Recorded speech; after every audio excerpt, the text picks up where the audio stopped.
할렐루야. 우리 비라카미 성도 여러분, 주님의 이름으로 사랑하고 또한 축복합니다. 오늘은 4월 5일 종려주일을 맞이해서 함께 말씀을 나누고 또 은혜를 나누고자 합니다. 오늘 말씀은 신명기 3장 23절부터 29절의 말씀입니다. 현재 상황에 성숙하게 반응하는 지도자라는 제목을 가지고 이 시간에 함께 말씀을 나누겠습니다. 오늘 본문은 신명기 3장 23절로부터 모세의 기도로 시작되고 있습니다. 모세가 이렇게 기도한 이유는 그 당시 이스라엘 백성들이 광야에서 물이 없음으로 말미암아 모세를 원망하자 모세가 가데스 바네아에서 지팡이로 반석을 침으로 하나님을 신뢰하지 못하고 거룩함을 나타내지 않은 사건 때문에 모세는 결국 가나안 땅에 들어가지 못하는 사건으로부터 시작되고 있습니다. 오늘 이렇게 성숙한 지도자는 이런 위기가 닥쳤을 때 어떻게 기도하고 있는지 또한 기도의 자세에 대해서 우리가 함께 말씀을 나누고자 하겠습니다. 먼저 23절에 보면 그때 내가 여호와께 간구하기를 하고 말씀하고 있습니다. 그때란 바로 요단 동편에 땅 분배를 마치고 가나안 땅을 정복하고 그래서 요단강을 건너가기 바로 직전에를 그때라고 표현하고 있습니다. 즉 40년의 광야를 거의 마치고 이제 막바지에 요단강을 건널 그 당시를 말씀하고 있는 것입니다. 그때 뭐 했다고요? 모세가 하나님께 간구했다고 성경은 나와 있습니다. 그렇다면 오늘 지도자가 하나님께 간구한 내용이 뭘까요? 첫 번째로 주의 크심과 권능을 찬양하는 기도로 시작하고 있습니다. 그래서 24절에 보면 주 여호와여 주께서 주의 크심과 주의 권능을 주의 종에게 나타내기를 시작하였사오니 이렇게 말씀하고 있습니다. 오늘 말씀에 이 모세가 간구하기를 주의 크심과 주의 권능을 주의 종에게 나타내기를 시작했다는 이 얘기는 이 무슨 뜻일까요? 이 말은 40년의 광야 생활을 마치고 가나안 땅의 왕들을 정복해 하시고 땅을 분부케 하시고 또한 이 모압 땅에서 전쟁을 승리한 후에 이제 막 가나안 땅에 들어가는 그 시점을 말하고 있습니다. 그때 오늘 모세의 기도인 것입니다. 그래서 이 모세는 어떤 기도를 했냐면 내가 이렇게 열심히 주님을 위해서 사역했는데 가나안 땅에 왜 들어가지 못하는지 그러면서 강한 들어감의 요청, 강한 단청의 기도를 하고 있는 것입니다. 그래서 먼저 이 기도하기 전에 첫 번째로 그가 감사의 기도, 주님께서 애굽에 나오게 하시고 출애굽하게 하시고 또한 광야를 건너게 하시고 메추라기로 돌봐주시고 또한 때로는 구름기둥과 불기둥을 인도하신 그 하나님을 먼저 찬양하는 기도가 바로 리더자의 기도였던 것입니다. 오늘 저와 우리들이 기도가 깊어지려면 어떻게 해야 될까요? 먼저 하나님께서 우리에게 지금까지 행하셨던 일들, 하나님께서 우리에게 주셨던 일들을 먼저 생각하며 감사하며 하나님을 높여드리는 기도를 할 때 그 기도는 진정한 기도여 하나님의 그 기도를 응답해 주실 줄 믿습니다. 두 번째는 뭡니까? 지도자가 구한 기도는 모세는 정직한 기도를 드렸다는 것입니다. 25절에 보면 구하옵나니 나를 건너가게 하사 요단 저쪽에 있는 아름다운 땅 아름다운 산과 레바논을 보게 하옵소서라고 성경은 말하고 있습니다. 여기서 구하옵나니라는 뭐냐? 마음에 있는 간절한 마음을 솔직하게 얘기하는 것을 구하온다고 성경은 말하고 있습니다. 바로 하나님께서 너는 가나안 땅에 들어올 수 없다고 거절함에도 불구하고 다시 한번 주님의 마음을 돌이켜서 하나님께서 자기의 기도를 응답해 달라는 간곡한 그리고 솔직한 기도를 볼 수 있습니다. 바로 그러면서 오늘 성경이 뭐라고 합니까? 여단 저쪽에 있는 아름다운 땅, 아름다운 산과 레바논을 보게 하옵소서 이렇게 말하고 있습니다. 이제까지 모세는 어땠습니까? 늘 안 좋은 땅만 보았습니다. 이제는 좀 좋은 땅, 가나안 땅을 볼 수 있는 축복을 주십시오. 내게도 그런 기회를 주십시오라고 간절하게 기도하고 있는 것입니다. 우리 예수님은 어땠었습니까? 예수님은 겟세마네 동산에서 솔직한 기도를 하고 있습니다. 예수께서 뭐라고 고백했어요? 하나님 하실 수만 있다면 이 잔을 내게서 멀리하옵소서. 그런 고백을, 믿음의 고백, 솔직한 고백을 했습니다. 그러나 나의 원대로 마옵시고 아버지의 뜻대로 되기를 원하나이다. 바로 예수님은 아버지의 뜻대로 되기를 원하는 정직한 기도를 하고 있는 것입니다. 베트남을 보십시오. 베트남에 현재 어려움이 발생한 이유가 무엇입니까? 바로 이 안에는 변하지 않은 사고의 체제, 또한 정직하지 못한 생각들이 베트남의 정권의 많은 리더들의 사고인 것입니다. 그래서 오늘날 지도자에 대한 기도가 꼭 필요한 것입니다.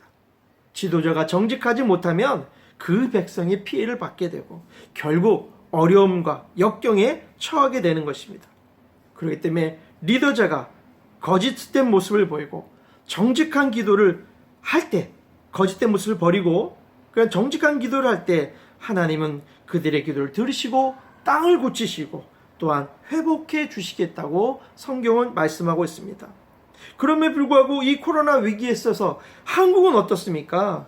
한국을 왜 이렇게 쓰시는 이유가 무엇입니까? 한국은 정직하기 때문에 그렇습니다. 어떠한 통계나 한국 상황에 대해서 정직하게 고백하고 또한 그것을 알리기 때문에 하나님은 우리를 축복하시고 지금 이 시대에 쓰고 있는 것입니다. 하지만 일본이나 베트남은 어떻습니까? 유독 일본과 베트남을 쓰시지 않는 이유는 그들의 모든 생각을 감추고 정직하지 못하기 때문에 이번에 올해 어떻게 됐어요? 일본의 도쿄올림픽도 연기되었습니다. 또한 베트남 F의 국제 경기도 취소되어 버렸습니다. 그래서 성경은 이렇게 얘기합니다.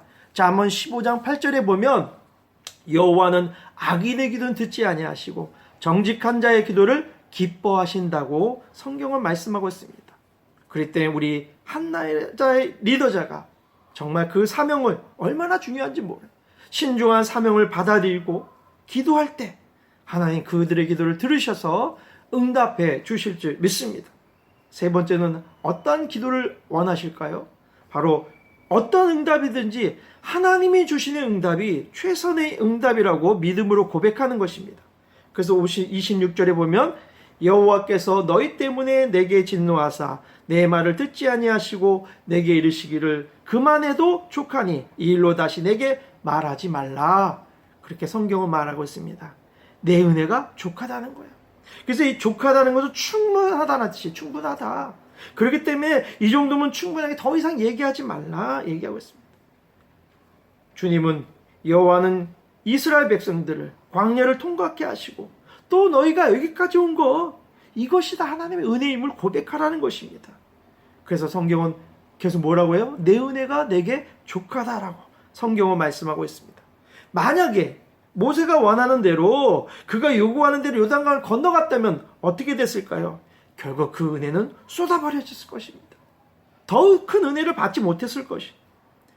그래서 결국 다음 세대의 리더자를 세울 수도 없거니와 더 오랜 동안 들어가지 못하고 기다려야만 하게 될 것입니다.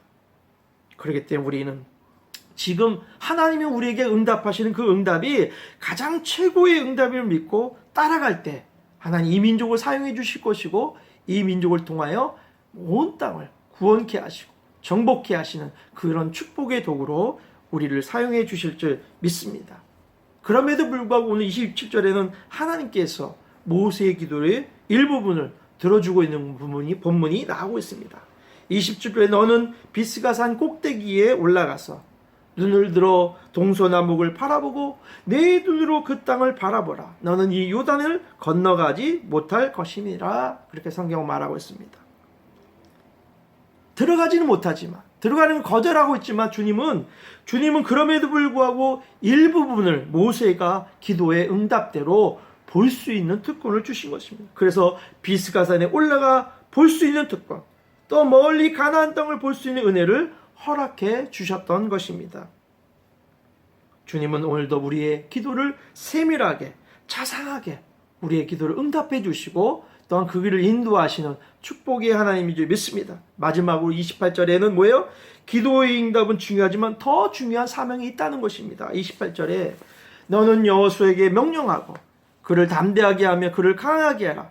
그는 이 백성을 거느리고 건너가서 내가 볼 땅을 그들이 기업으로 얻게 하리라 하셨느니라.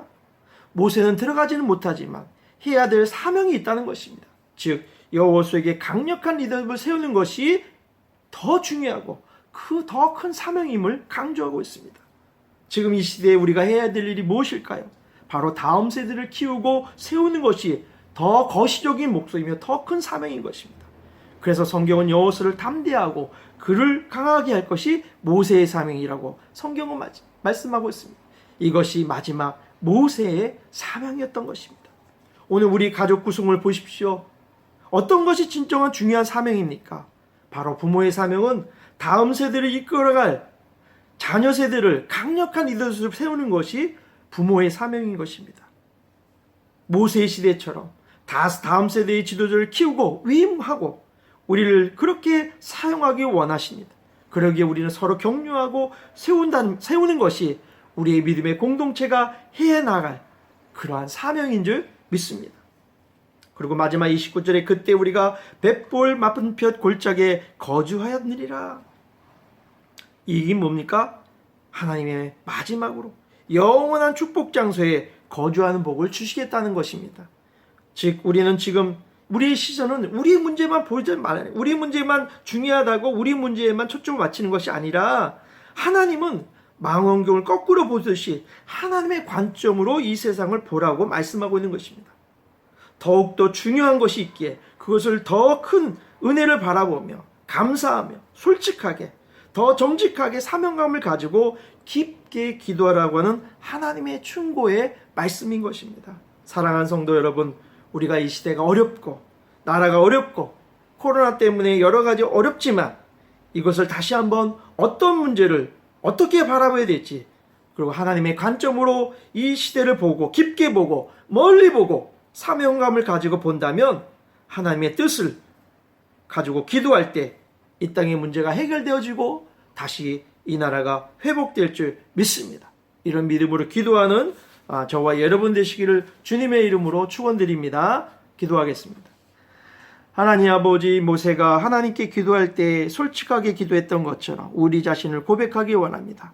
정직한 기도를 기뻐하시는 것처럼 정직하게 엎드려 기도하게 하시고 우리의 사명을 감당하길 원합니다. 그래서 나의 사명을 깨닫고 우리의 가정, 민족, 교회를 살리기를 원합니다. 우리의 기도가 부족해도 힘이 없을 때 하나님의 음성을 듣고 기도하게 하옵시고 하나님의 응답이 최선의 응답을 믿고 고백하게 하여 주옵소서. 우리에게 맡긴 사명에 최선을 다하게 하시고 또 그 사명을 가지고 기도하는 사명자가 되게 하여 주옵소서. 예수님의 이름으로 기도드립니다. 아멘. 우리 축도로 예배를 마치겠습니다. 이제는 우리 주 예수 그리스도의 은혜와 하나님의 한량없는 사랑하심과 성령의 교통하심이 오늘 하나님 앞에 정직하게 엎드려 기도하며 응답받기를 원하는 성도님 머리 위에와 그들의 자녀와 일터와 교회 위에 또한 코로나로 인하여 고통받는 영혼과 의료진들 위해 이제부터 영원히 함께 있을지어다. 아멘. 자, 한 주간 승리하시고 또한 다음 주는 또한 부활절입니다. 주말의 부활을 믿음으로 감사하는 그러한 예배가 되시기를 주님의 이름으로 축원드립니다.